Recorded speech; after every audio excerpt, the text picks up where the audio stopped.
یا رسول اللہ جب جنگوں پہ جاتے ہیں ہم ان کی اولادوں کی حفاظت کرتی ہیں، ہم ان کی اولادوں کو پرورش کرتے ہیں، ہم ان کی اولادوں کو پروان چڑھاتی ہیں، ان کے لیے کپڑے بنتی ہیں، ان کے لیے مال و زر جمع کر کے لاتی ہے۔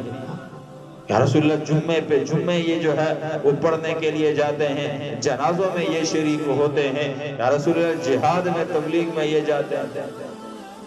یا رسول اللہ یہ تو بہت سے دین کے کاموں میں ہم سے آگے بڑھ گئے، ہم سے حصہ لے گئے۔ تو آپ صلی اللہ علیہ وسلم نے صحابہ سے فرمایا، اے صحابہ کیا آپ نے اس عورت سے پڑھ کر اتنا گہرا سوال کرنے والا دین کے بارے میں کبھی کس کو پایا؟ صحابہ نے فرمایا یا رسول اللہ ہمارا تو وہم اور گمان بھی نہیں تھا۔ عورت معاشرہ جسے کم عقل کہتا ہے، عورت جس کو ناقص العقل حدیث نے کہا، اتنا گہرا سوال کر سکتی ہے؟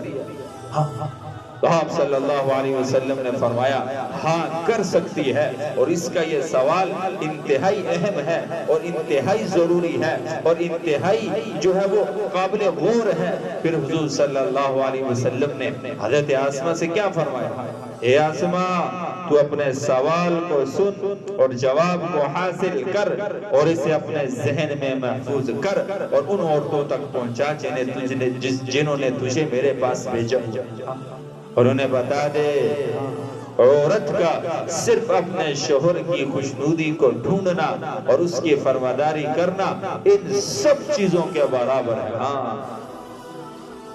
اور مرد بیچارہ تلوار اٹھا کے جہاد کرتا رہے، جنازوں پہ جنازے پڑھتا رہے، جمعے پہ جمعے پڑھتا رہے، بیماروں کی عیادت کرتا رہے، تبلیغ میں سال 7 ماہ لگاتا رہے، لیکن عورت کا ایک خوشنودی مرد کی ڈھونڈنا اور اس پر عمل کرنا یہ ان سب چیزوں سے زیادہ بڑا بڑا۔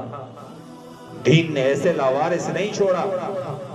دین نے مراتب بتائے، مقام بتائے، مرتبے بتائے ہیں کہ عورت عمل کرے گی تو یہ ملے گا، بچہ عمل کرے گا تو یہ ملے گا، مرد عمل کرے گا تو یہ ملے گا۔ عورتوں کی جماعتیں حضور صلی اللہ علیہ وسلم کی پاس تشریف لا رہی ہیں، یا رسول اللہ ہم عورتوں کی جماعتیں ہیں، ہم بھی اسلام کی خاطر، قرآن کی خاطر مردوں سے پیچھے نہیں ہیں۔ یا رسول اللہ ہم بھی اس نغمے کو گاتی ہیں، فدا کا ابی و امی یا رسول اللہ، ہمارے بھی ماں باپ آپ پر قربان ہیں، ہمارا آپ سے عشق ہے، محبت ہے،